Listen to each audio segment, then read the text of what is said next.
I want to welcome you to the Ask Jeff YouTube channel. Here's today's question. Contrast Romans 15, 22 and 23 with Acts chapter 20, verse 22 and 23. Why does Paul say his plans in Romans, knowing what the Spirit wasn't going to be able to fulfill those plans? Great question. At the end of the day, in the book of Romans, it says that Paul has desired to go to Rome, but he's been hindered by the Spirit. In the book of Acts, it says he desires to go to Jerusalem, and he's been told of the Spirit what befalls him there. At the end of the day, this opens up a really interesting quandary. I think all of us, myself included, hopefully you, place whom we know as the Apostle Paul in very high regard.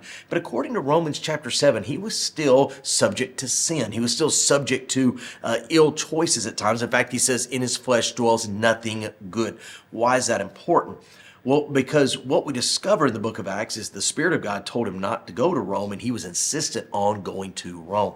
And one of the things that we discover is even the most saintly of us, if I can use that word, at times struggle with the flesh and the desires of the flesh. So in the book of Acts, what do we discover? He goes to Jerusalem, and there's a prophet that comes and tells him he will be bound and eventually martyred for the faith.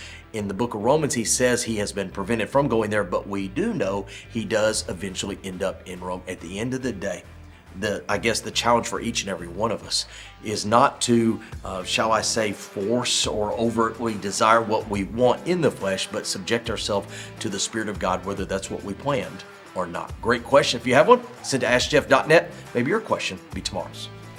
Thank you so much for being a part of our daily question here at the Ask Jeff YouTube channel. I want to encourage you on a few things. Number one, if you have a question to ask, submit it to AskJeff.net. Eventually, we'll get around to your question. Secondly, we'd encourage you to subscribe. That way, each and every day, Monday through Friday, you get a reminder of our question of the day. And last but not least, I want to remind you that on Wednesday evenings, live at First Baptist Church of Opelika, FBCOpelika.com, we do a solid hour of Ask Jeff where we dig into the questions more than just 60 or 90 seconds. Sometimes we take the entire hour. All that being said, AskJeff.net is where you submit a question to this channel each and every day, Monday through Friday.